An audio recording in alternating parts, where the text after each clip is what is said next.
In this video, I will teach you guys how to start using Chatbot. Let's proceed. First, open your browser and type in chat.openai.com. Once you're done, you're gonna see this welcome to ChatGPT interface. And then you wanna choose sign up.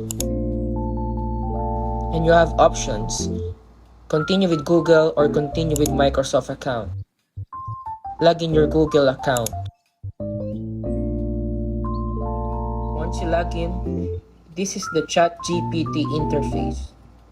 We can now start asking some questions. Let's try this one.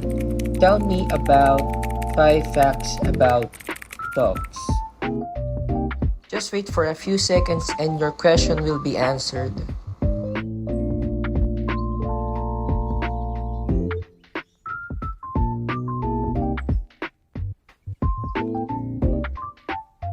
Let's try another one.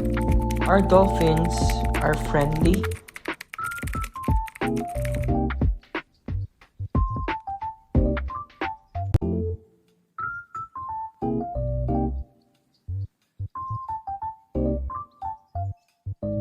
That's it. I hope this video find you helpful.